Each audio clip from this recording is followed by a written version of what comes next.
Hello, welcome back to Tanner Style. My name is Oliver Tanner. We're in Osawatomie again today, and today we are going to do a challenge, sort of, to celebrate Macaroni Day.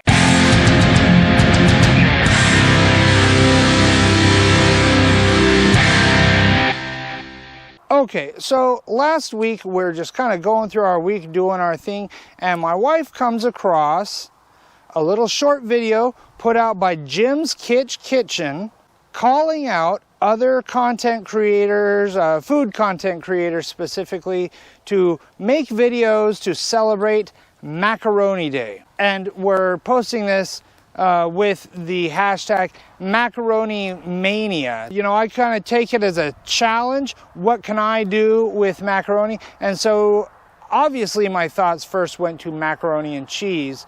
I think that's kind of the automatic thought when you hear macaroni, mac and cheese. And so I started thinking, what can I do that's going to be unique and that will celebrate macaroni, but that is also going to not just be another, I mean, how many different ways do you need to see mac and cheese done?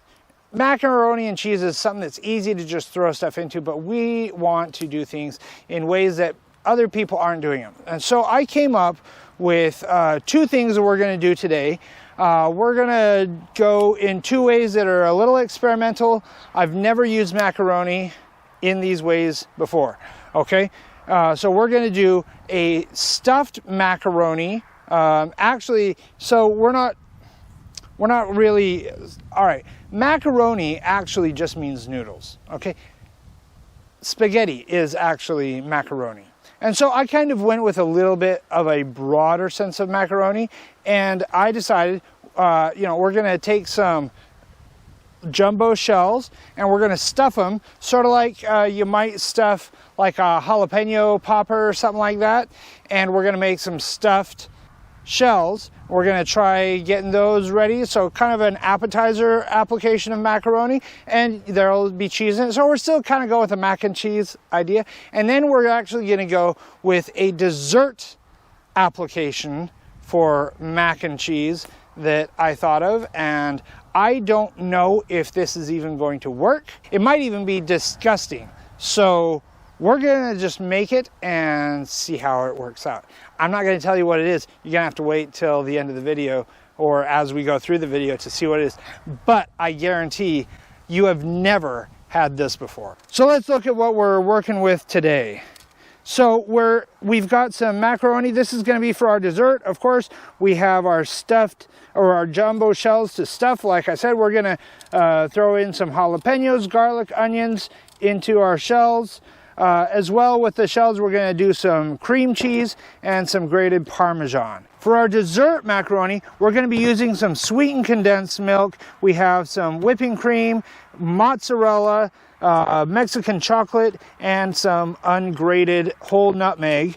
And oh, I forgot also with our jumbo shells, we've got a little bit of bulk sausage we're going to throw in there as well. So what we're going to do, I'll just tell you what we're going to do really quick, and then we'll cut to a montage of me working. Okay, so we're going to go ahead and we're going to cut down our onions into about 1/4 inch dice. We're going to do our jalapenos into about an 1/8 inch dice, and we're going to, I don't know, either mince or slice.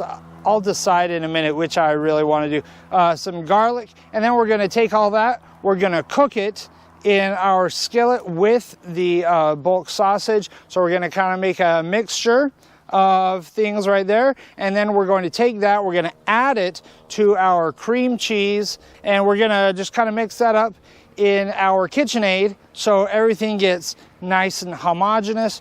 Right, we're going to throw in our Parmesan, mix that in as well, and then we're just going to, you know, cook our noodles, stuff them, and then we'll set them aside and we'll kind of bake them a little bit in a Dutch oven. I'll tell you about the next after we're done with the first course.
so we're done cooking our noodles. We've let them cool down a little bit, and we have our filling done. So now all we got to do is fill them up.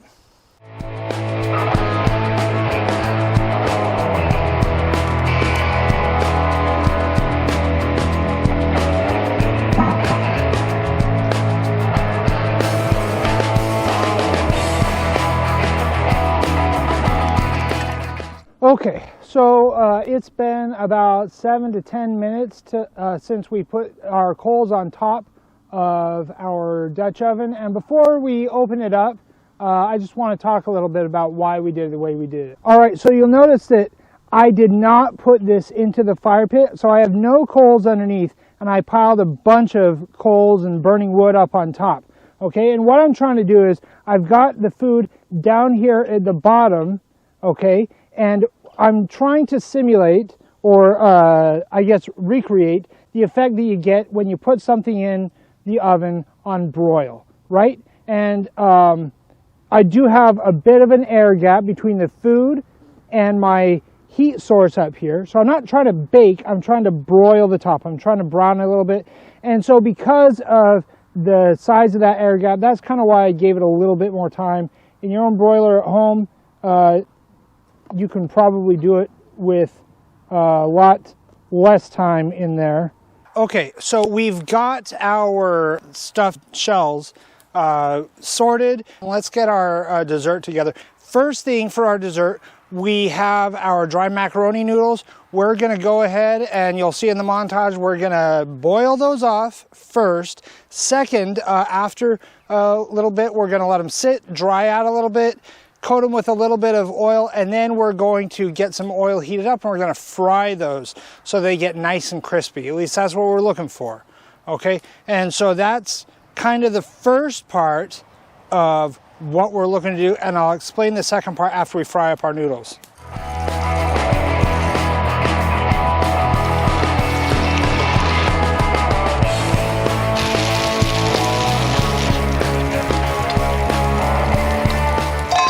Macaroni and cheese consists of basically two parts, right? There's the macaroni, the noodles, and then there's the cheese or the sauce, right? Because we always make a sauce with the cheese. We don't just add the cheese in because it's just not going to work out quite so right.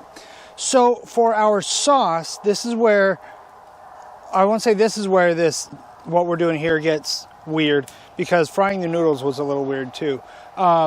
But this is kind of where things get a little bit more interesting. So what I've done is I was thinking about it, and I was like, okay, so when you're making a cheese sauce, generally there's a roux involved, you know, some kind of fat and flour. There's milk, and that makes a bechamel sauce, okay? Then you add cheese to it, which makes it a Mornay sauce or a cheese sauce, and there you go, okay? And I was thinking, well, how would I do a dessert? And I was thinking, well, let's see, sweet applications, milk and cheese. There really aren't a whole lot of sweet applications with cheese that don't involve cream cheese. But I didn't want to go cream cheese route because that seems like the easy way to do it. And I don't want to do things just the easy, obvious way. Okay, I want to do something unique, something that hasn't been done before, at least that I have never heard of or seen done before. And so I said, you know what, okay, let's look at some sweet comparisons to that basic cheese sauce. And I said, okay, sweetened condensed milk.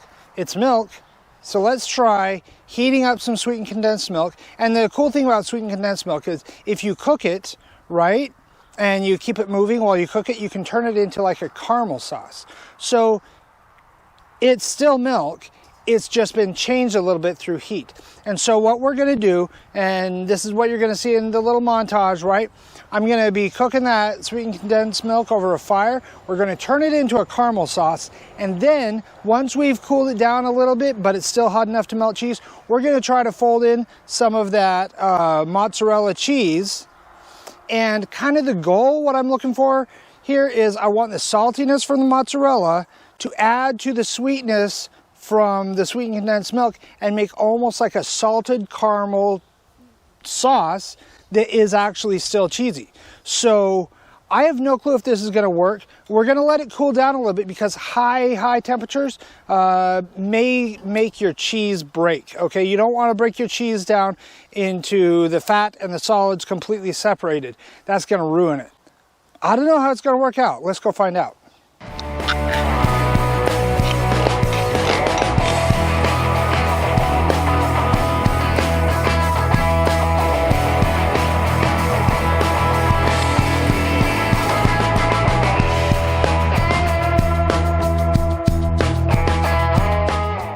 Okay, so we're done with our caramel sauce. Now it's been cooling for a little bit. We're gonna try to work some cheese in there. Like I say, I don't know how this is gonna work out. So let's find out real quick here. All right, so let's go ahead and let's just add in a little bit of cheese to begin with. See how this works out. Looks like it's not falling apart. Looks like the cheese is melting. Okay, so yeah, I'm gonna go ahead and I'm just gonna add in a bunch of this cheese. I think I'll just speed through everything.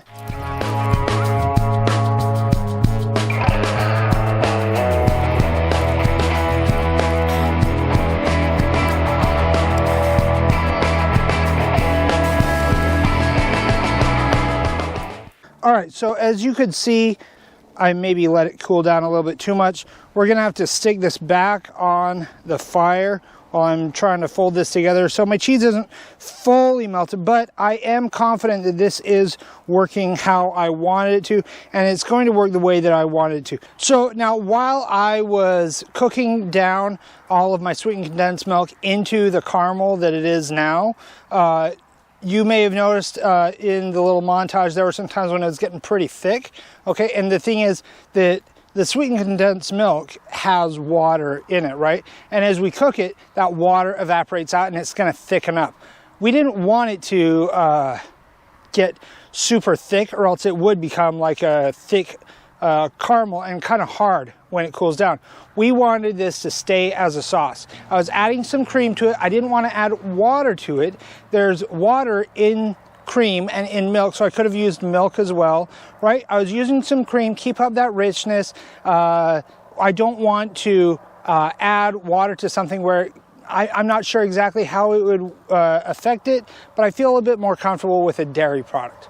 Okay, and so right now we're going to take this back over to the fire. We're going to heat it up a little bit more, and I think I'm going to add just a little bit more cream so that my sauce is a little bit more creamy, and I'm just going to heat it just enough until my cheese melts enough that it becomes homogeneous with the rest of everything else. Here it goes.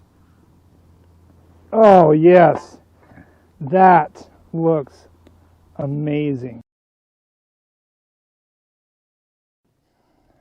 And while we're over here, let's throw our dessert together too. Okay, now off camera, the dessert did not go 100% according to plan. All right, so we did end up using all of our cream back into the sauce. So I have somebody else in charge of stirring it up and getting the cheese melted, and they overcooked it. So our sauce broke and our cheese in there kind of separated into the fat and some kind of hard cooked solids. Unfortunately, this did not all work out quite 100% according to plan, but I think the flavors should at least be there. So we do have all of our fried macaroni, right? And we're going to go ahead and we're just going to add in our caramel cheese sauce.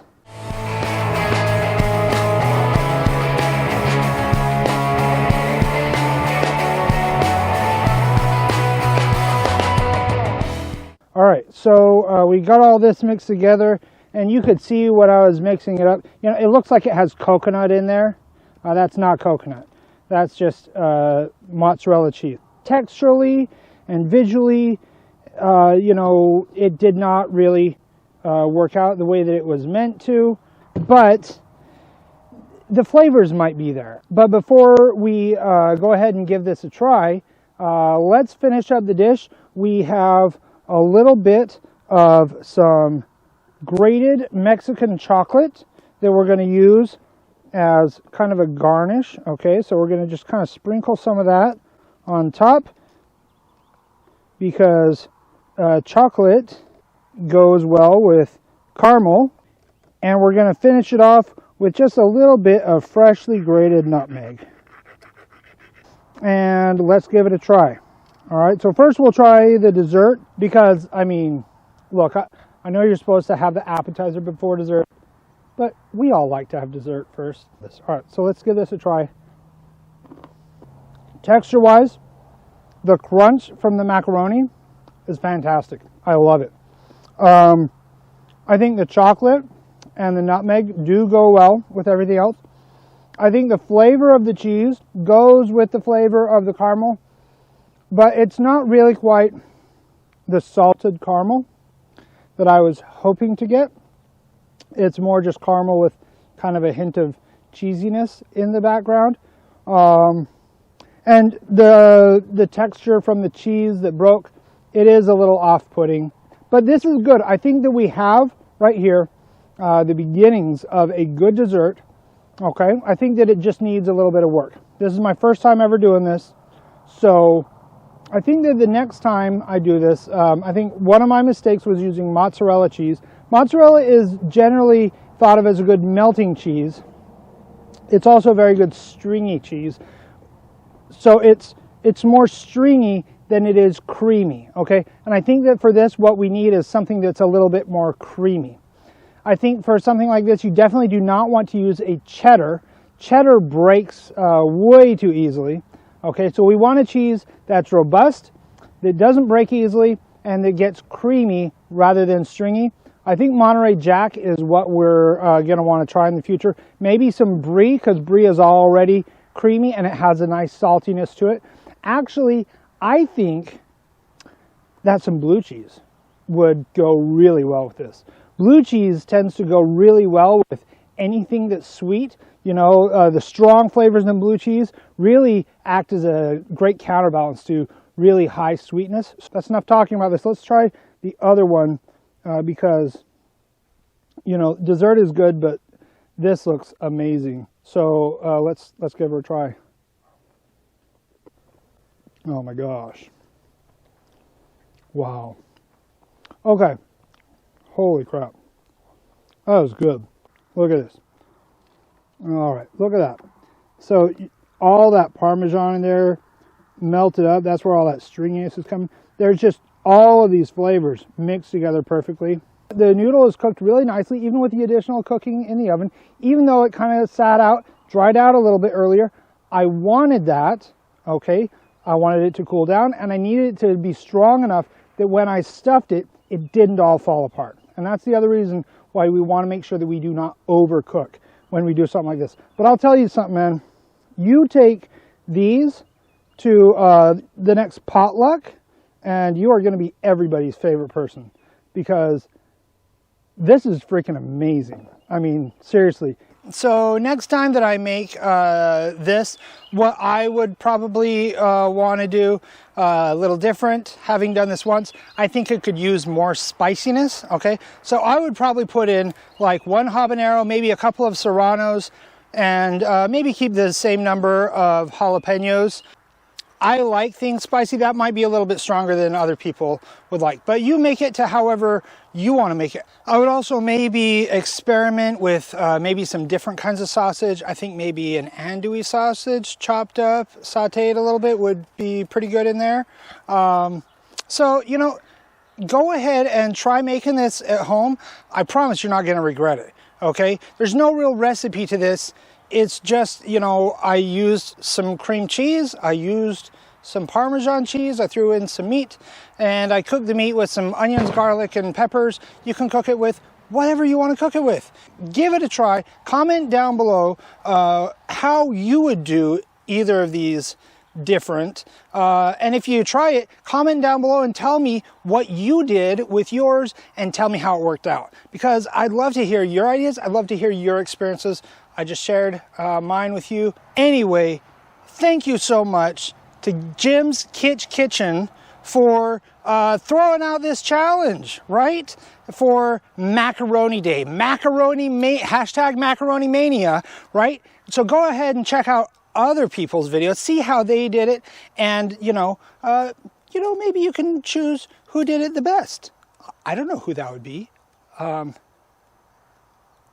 But you know, if you like what we did here, if you think that what we did is unique, exciting, cool, whatever, share the video. And you know, I hope that you maybe saw something here that was fun or gave you some ideas. Go out and create. That's what I'm doing this for, to help you to get some ideas. Go out and create something of your own. I look forward to doing more of these challenges. You know, whenever these challenges come out, bro, I'm ready, okay? Thanks for joining us, and we'll see you next time around.